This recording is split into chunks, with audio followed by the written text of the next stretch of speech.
ರೈತರ ಪರವಾಗಿ ಫಲವತ್ತಾದಂತ ಜಮೀನು ಉಳಿಬೇಕು. ರೈತ ಉಳಿದ್ರೆ ಮಾತ್ರ ದೇಶ ಉಳಿಯೋದಕ್ಕೆ ಸಾಧ್ಯ. ಇದರಲ್ಲಿ ಇಲ್ವೇ ಇಲ್ಲ. ಅವ್ರ ಮೇಲೆ ಇವ್ರು ಹೇಳೋದು, ಇವ್ರ ಮೇಲೆ ಅವ್ರು ಹೇಳೋದು ಎರಡನೇ ಪ್ರಶ್ನೆ. ಬಟ್ ಆದ್ರೆ 2 ಪಂಚಾಯತಿನಲ್ಲಿ ಸುಮಾರು ಒಂದು ತಿಂಗಳಿಗೆ 7 ರಿಂದ 8 ಕೋಟಿ ರೂಪಾಯಿ ಆದಾಯ ಇರ್ತಕ್ಕಂಥದ್ದು. ಯಾಕೆ ನಾನು ಮಲೆನಾಡು ಭಾಗದಿಂದ ಬಂದಿರ್ತಕ್ಕಂಥ, ನಮಗಿಂತ ಫಲವತ್ತಾದಂತ ಭೂಮಿ ಇದು. ನಾನು ನೋಡ್ದಂಗೆ ಇಲ್ಲಿ ರೇಷ್ಮೆ, ತೆಂಗು, ಅಡಿಕೆ, ಹೈನುಗಾರಿಕೆ ಇದನ್ನೆಲ್ಲ ನೋಡಿದಾಗ ಇವರು ನಿಜವಾಗಿ ಇಲ್ಲಿ ಬೈತಾರೆ. ಕುಮಾರಸ್ವಾಮಿ ಅವರ ಕಾಲದಲ್ಲಿ ಆಗಿತ್ತು, ನಾವು ಅದು ಕೂಸು ಅಂತ. ಕುಮಾರಸ್ವಾಮಿ ಅವ್ರ ಕಾಲದಲ್ಲಿ ಟೌನ್ಶಿಪ್ ಆಗಿದ್ದಿಲ್ಲ, ರೆಡ್ ಝೋನ್ ಅಂತ ಮಾಡಿದ್ರು. Definition of red zone, Zee zone, yellow zone ಅಂತ ಇದೆ.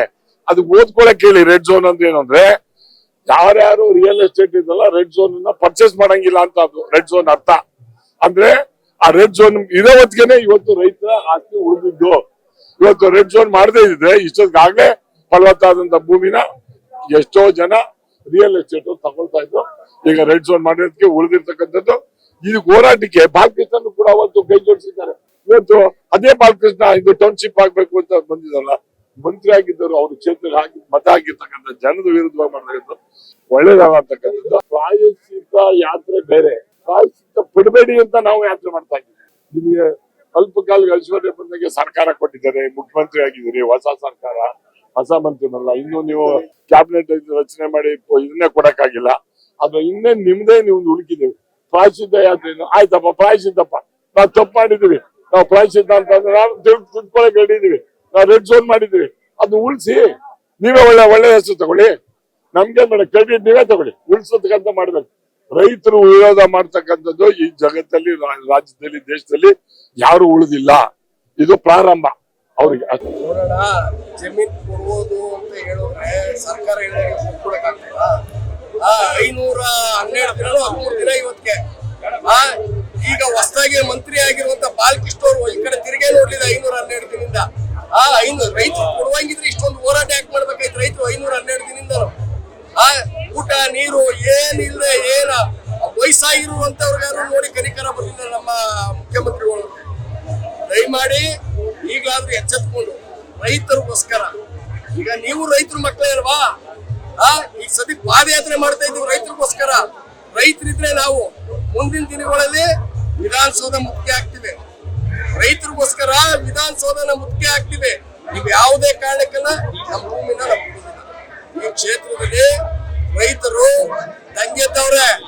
80 ಭಾಗ ರೈತರು ನಾವು ಭೂಮಿ ಕೊಡಲ್ಲ ಅಂತ ಹೇಳಿದ್ರೆ ನೀವು ಯಾವ್ದೋ ಡೂಪ್ಲಿಕೇಟ್ ಇರುವಂತ ರೈತರುಗಳನ್ನ ಕರ್ಕೊಂಡು, ರೈತರು ಮಕ್ಕಳು, ನಮ್ಮ ನೆಚ್ಚಿನ ನಾಯಕರಾದ ದೇವೇಗೌಡರವರ ನೇತೃತ್ವದಲ್ಲಿ ರೈತರಿಗಾಗಿ ಈ ಪಕ್ಷ ಇರುವುದು. ಅದರಿಂದ ಬಿಡದಿ, ಬೈರಮಂಗಲ ಈ ಭಾಗದ ರೈತರ ಪರವಾಗಿ ನಾವೆಲ್ಲ ಯಾವಾಗೂ ಜೊತೆಲಿರ್ತೀವಿ. ಕೂಡ್ಲೆ ನೀವೇನು ಭೂಮಿನ ಸ್ವಾಧೀನ ಪಡಿಸ್ಕೊಳಕ್ ಹೊರಟಿದ್ದೀರಿ, ಯಾವುದೇ ಕಾರಣಕ್ಕೂ ನೀವು ಸರ್ಕಾರ ಇದನ್ನ ಹಿಂದಕ್ಕೆ ವಾಪಸ್ ತಗೋಬೇಕು. ರೈತರ ಭೂಮಿಯನ್ನ ರೈತರಿಗೆ ಬಿಟ್ಕೊಡ್ಬೇಕು.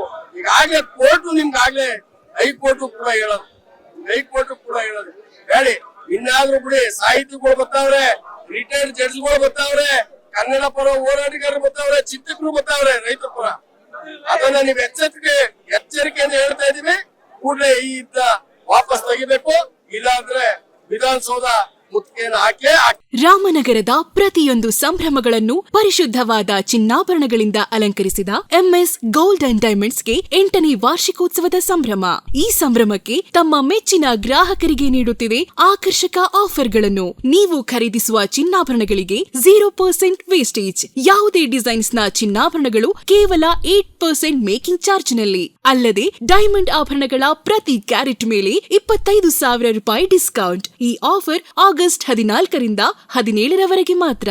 MS gold and diamonds, BM road, Ramanagara.